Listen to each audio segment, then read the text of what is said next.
All right, guys, in this video, we are going to talk about the script. Okay, the script is extremely important. Do not be one of those people that's like, I don't use scripts. Okay, that does not make sense. Saying you do not use scripts means you've not found something that works. Okay, and then a script is not something we have to follow to the exact T, but it is indicative of us having a process, a system that we respect in general, right? And it's important that we keep our scripts and everything updated. We don't want a script from 2 years ago lying around that we don't use anymore, we improvise on. So the script is extremely important. Now, good news for you, I'm actually going to give you guys the script to use when you call leads back. That's included in this course. I'm actually going to do a screen share here and I'm going to give you this document. So what I'm going to show you, I'm going to give you a copy of as well. And I've got some tips on there for converting the lead and everything. All right, so let's dive into this spreadsheet. Let's take a look on what we have here for art. All right, so what to do when a lead comes in. Now, we talked about some of this in the previous video. Read the notes, be optimistic, and visualize a positive outcome. Okay, then it says, don't just shoot for disqualification. This is a bad habit a lot of people do. They just shoot for disqualification, thinking that that's how. Hey, you don't. I had one client tell me once, he would call a lead and say, you don't really want to sell, do you? And I'm like, whoa, whoa, whoa, what? What? We cannot talk like that. Okay, so let's not do things like that. All right, that's shooting for disqualification. That's not what we're going for. We're shooting for qualifications here. We are being optimistic. All right, so that's number one. Number two, focus on the seller having a great experience. Remember, they are your customer. You are technically providing customer service right now. So don't mess that up. Build rapport, be friendly, be light. Don't be heavy, be light. Bring light to their day. One of the rules for our cold callers at lead mining literally is be the light in their day. If the person we're speaking to is grumpy, we need to try to be, maybe we're the only positive interaction that they will have. So let's make sure we maintain positivity regardless of their mood, because someone in a bad mood is probably going to try to get you in a bad mood too. Don't let that happen. Okay. So focus on the seller's experience. Then number three is be friendly, have a good conversation, and show them you are there to support, right? This is like a mindset thing. Again, this is the service approach. Hey, I'm here to support you in selling this property. Okay. My goal is to get you a number that works for you. All right. And then give that to my network of buyers, right? Where I make money is in the middle, right? That's technically what's happening here. You are providing a service. They don't have to worry. They don't have to stress. You are here to save the day. They've been wanting to sell the property. They haven't looked into it, and they've been waiting for someone to call or show up and take this off of their hands. And here you are. Okay. So be friendly, have a good conversation, show them you're there to support. Okay. Next up, proofread your script. Okay. Proofreading the script is incredibly important. We want to go over it and take a look at exactly what is happening here, right? Just right before we call, we just want to take a look over. Okay. Got it. All right. It looks good. All right. I got it. I got it. And then, you want to go in. Then we want to call the lead. All right. Now, here's the script I have for you guys right here. Now, depending on how the lead got to you, I have in the script, I'll start covering it. We open up. Hey there, you recently spoke to me about the 3-acre property in Galveston, Texas. Do you remember that? Right? Or maybe you got the lead from your cold caller and your cold caller's name is Sherry. Hey, you recently spoke to Sherry about the 3-acre property in Galveston, Texas.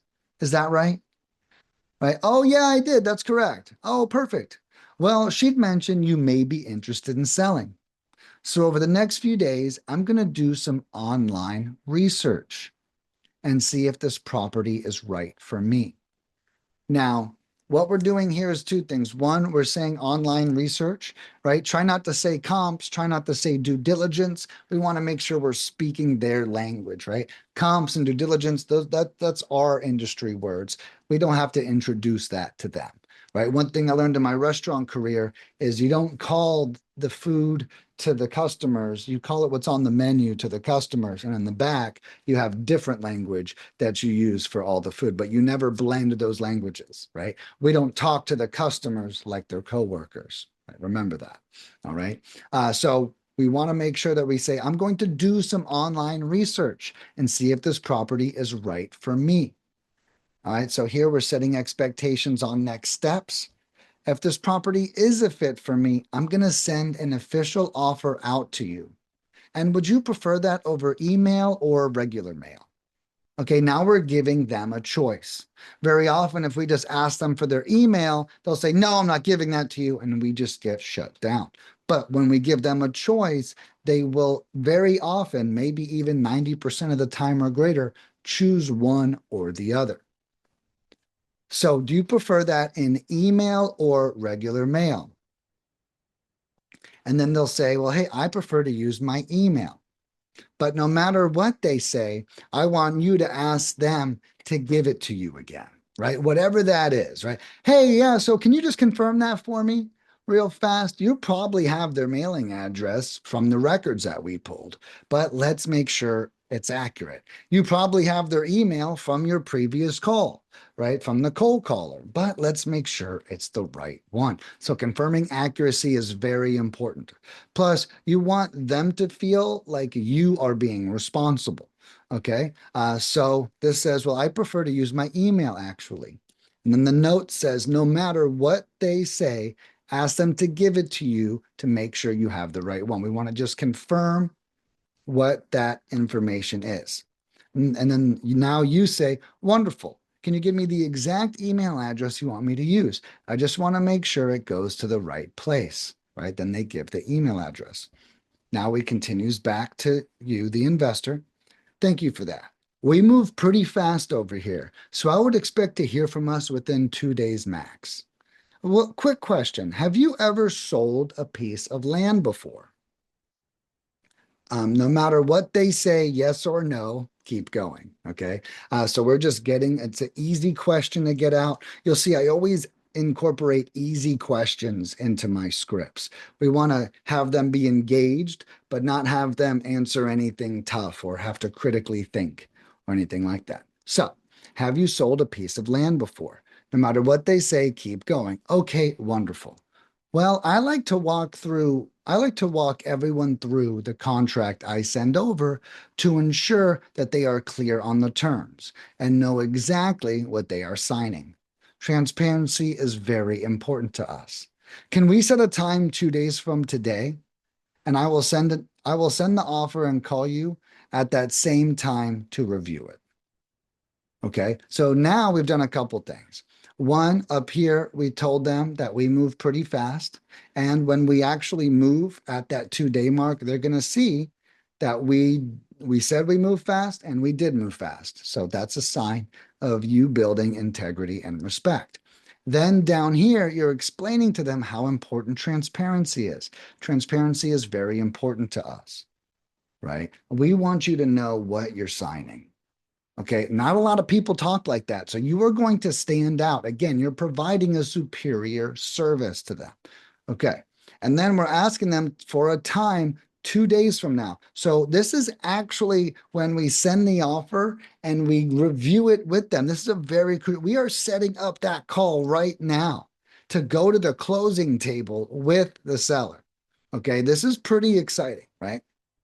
So, and we're doing it so passively, we're poising our presence at the closing table as customer service. And it is, right? But we're killing two birds with one stone, right?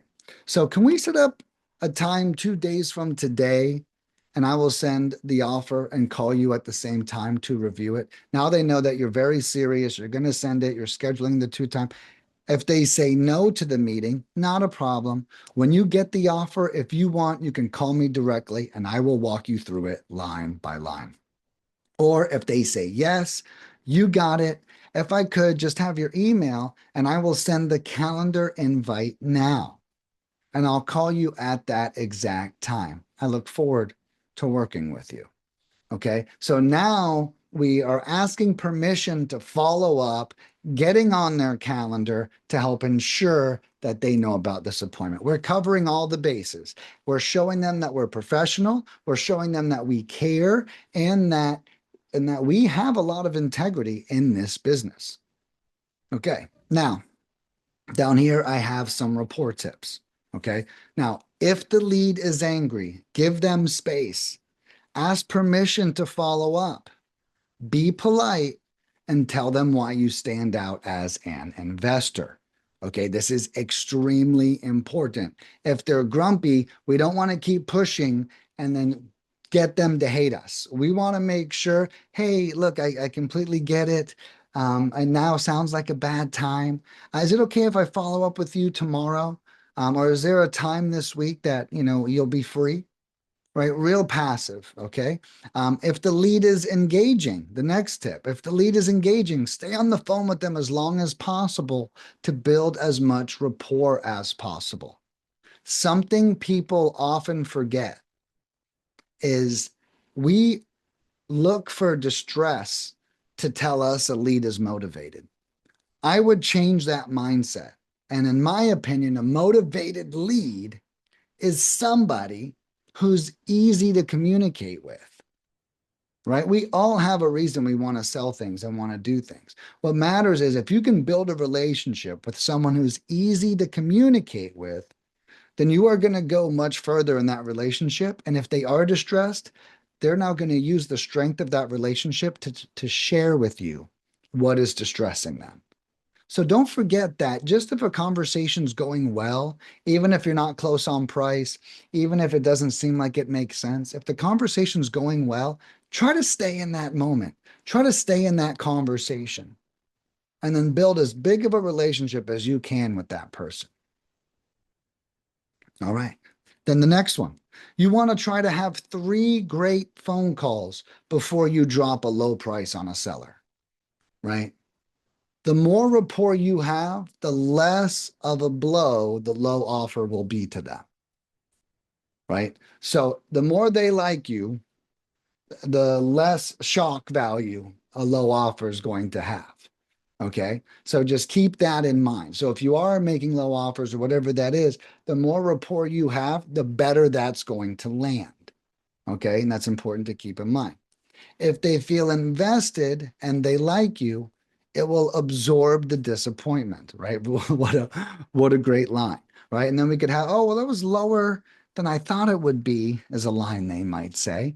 Oh, well, let's talk about it real quick. Now we use the rapport to enter in a very peaceful negotiations. All right. Last up, use a due diligence checklist. When you're on these calls with the seller, we all have criteria that we want our properties to meet. If you did not get that information in the initial lead call, this is a great time for us to make sure that we finally have it. Oh, before I let you go, I just wanted to ask here, is there utilities on the property or a sewer hookup out by the road?